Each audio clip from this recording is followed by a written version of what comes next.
Opa!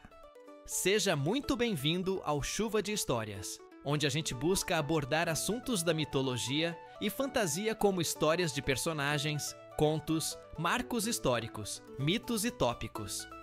Se você curte esse estilo de conteúdo, já se inscreve aqui embaixo e ativa o sininho. E passa na bio do canal para você conferir os outros vídeos para assistir depois que acabar esse. Por enquanto, temos vídeos explicando e aprofundando a criação do universo na mitologia nórdica e egípcia. Mas vai ter muito mais coisa chegando. Agora que você já sabe um pouco sobre o canal, fique com o vídeo.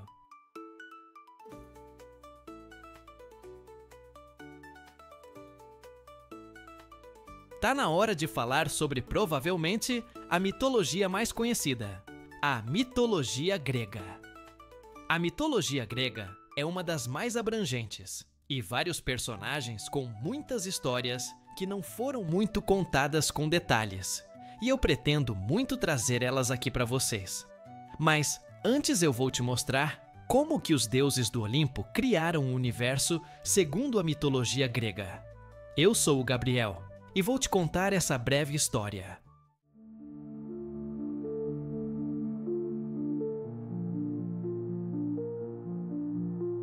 Como sempre, havia somente um vazio por milênios e milênios. Em cada mitologia, esse vazio possui um nome. E na mitologia grega, o seu nome é Caos. Caos era a imensidão do espaço sem estrutura, sem forma e sem limite. Era o estado inicial de tudo, porém ele era emotivo. Caos tinha consciência e emoções. Era como um ser não vivo que sentia a aura vazia ao seu redor. Cansado da solidão, Caos então cria seus filhos: Gaia, deusa da terra; Tártato, deus do abismo; Eros, deus do amor; Érabo, deus das trevas; Níquis, deusa da noite. Todas as mitologias têm alguma relação incestuosa, mas quando se fala em mitologia grega, meu amigo, essa aqui é recheada. Porém, alguns deuses foram capazes de gerar filhos sem a necessidade de uma relação. Gaia gerou sozinha 3 filhos, que eram também aspectos da natureza. Urano personificava o céu, enquanto Ponto era o mar e Órias representava as montanhas. Gaia e Urano geraram os hecatônquiros, Briareu, Giges e Coto. Eram 3 gigantes monstruosos com 100 mãos e 50 cabeças, que também são conhecidos como centímanos. Gaia e Urano geraram também os temidos ciclopes. Eles são descritos como gigantes com um único olho no centro da testa. Eles eram conhecidos pela sua força e pelos seus trabalhos como ferreiros, forjando armas e objetos divinos, como os raios de Zeus. Gaia e Urano geraram também 12 titãs criados para proteger o mundo que os deuses viviam. Eram seres poderosos, mas não eram deuses. Os titãs eram Oceano, Céus, Crio, Hiperião, Japeto, Cronos, Teia, Reia, Temis, Mnemosine, Febe e Tétis. O pai dos titãs, Urano, tinha a capacidade de prever o futuro. Ele temia que um dia o poder de seus filhos aumentassem até chegar no ponto de se tornarem invencíveis, causando uma possível rebelião e, consequentemente, a submissão dos deuses aos titãs, como viu em uma de suas visões. Urano decidiu enviar os 12 titãs para o abismo, onde o titã Cronos e a titã Reia tiveram 6 filhos. Hera é a deusa do matrimônio. Deméter é a deusa da agricultura. Héstia é a deusa do lar. Hades é o deus do submundo. Poseidon é o deus dos mares, enquanto Zeus é o deus dos raios e trovões. Mas esses deuses eu tenho certeza que você já conhecia. Só uma curiosidade agora. Enquanto eu tava revendo essa história, eu descobri que Zeus tá de olho em quem não se inscreve e não deixa curtida. Então, para se proteger e ficar vivo, não dá mole não. Deixa um gostei aí, aproveita e já se inscreve. Curtiu o vídeo? Se inscreveu? Então agora sim, bora continuar.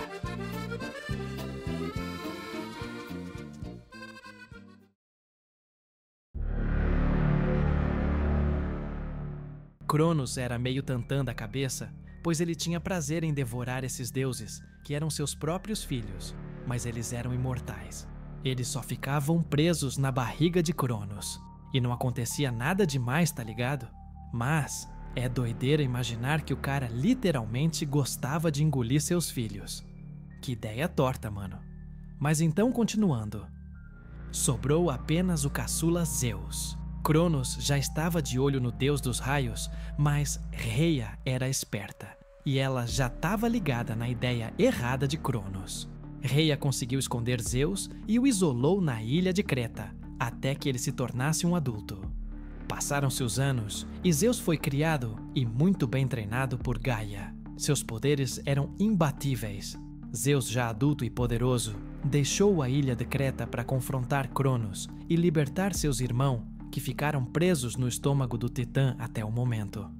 Zeus envenenou Cronos, fazendo com que ele vomitasse os outros deuses. Depois disso, os deuses se revoltaram e travaram uma guerra contra os titãs.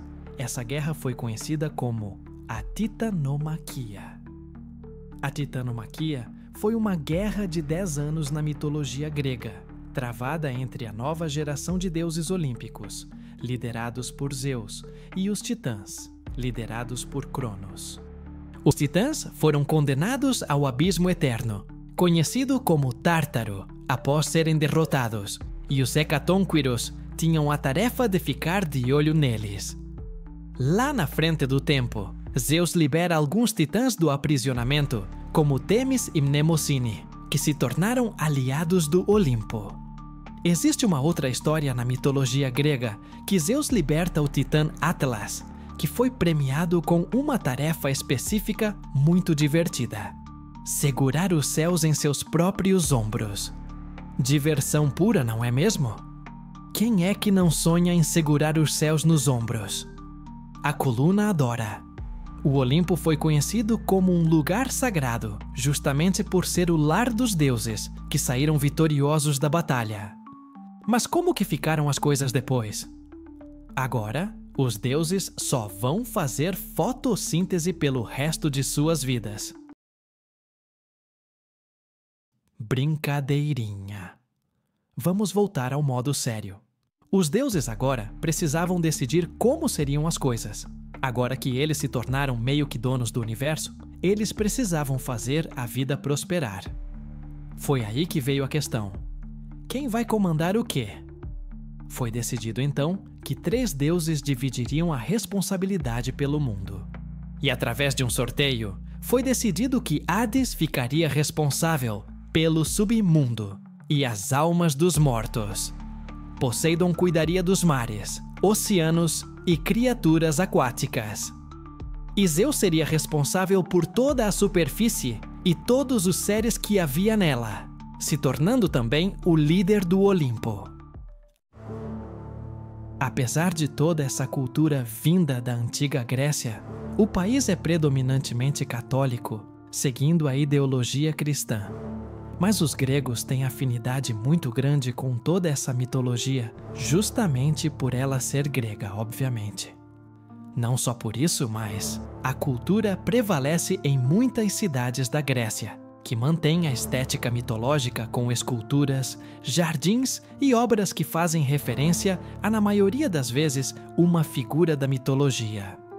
Para os gregos, Zeus era a divindade mais importante do panteão, o Deus Supremo que governava o universo, os deuses e os mortais. Ele era visto como o pai dos deuses e dos homens, responsável por manter a ordem e a justiça. Zeus era o deus do céu, do trovão, do raio e da chuva, personificando as forças da natureza e o poder divino.